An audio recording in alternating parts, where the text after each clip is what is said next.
You ask Tiger to calculate. This deals with linear inequalities with one unknown. The final result is x equal or smaller than -11 over 3 equal or smaller than -32 over 3. Let's solve it step by step. Group all constants on the right side of the inequality. Subtract 30 from both sides.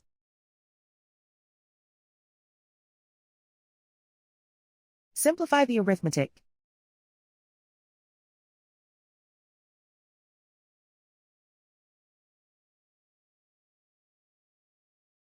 Isolate the x. Divide both sides by 3.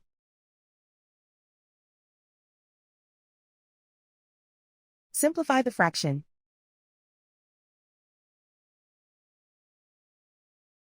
Plot the solution on a coordinate grid. And so the final result is x equal or smaller than -11 over 3 equal or smaller than -32 over 3.